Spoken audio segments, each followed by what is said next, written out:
parin lovul reng rawh ti hla hi pu arla du thanga wal to lo ti hla phua tu in a pian thar hlima a phua ani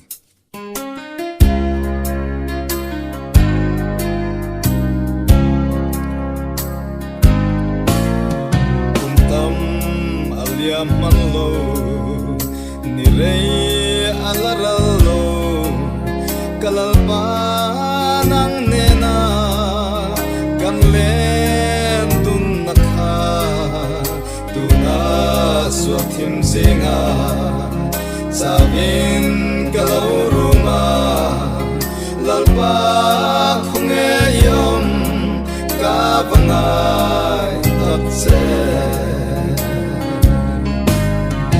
ilam kalo hoye lalpa min ngai damla kaswal kai dun song hi min sil fai le la nangaya khovel par moi ka thang to lo na lalisu kama parin lo reng ro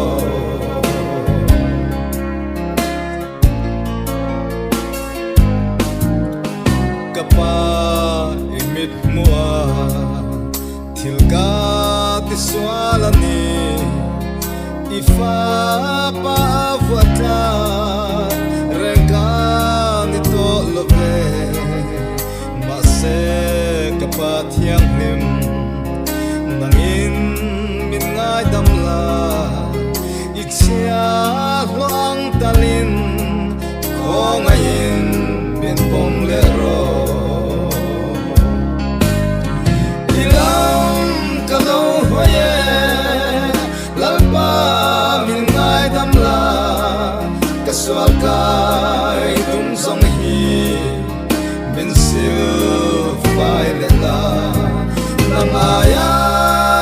khovel par moi ka chang to lo na alisu kama parin lo reng ro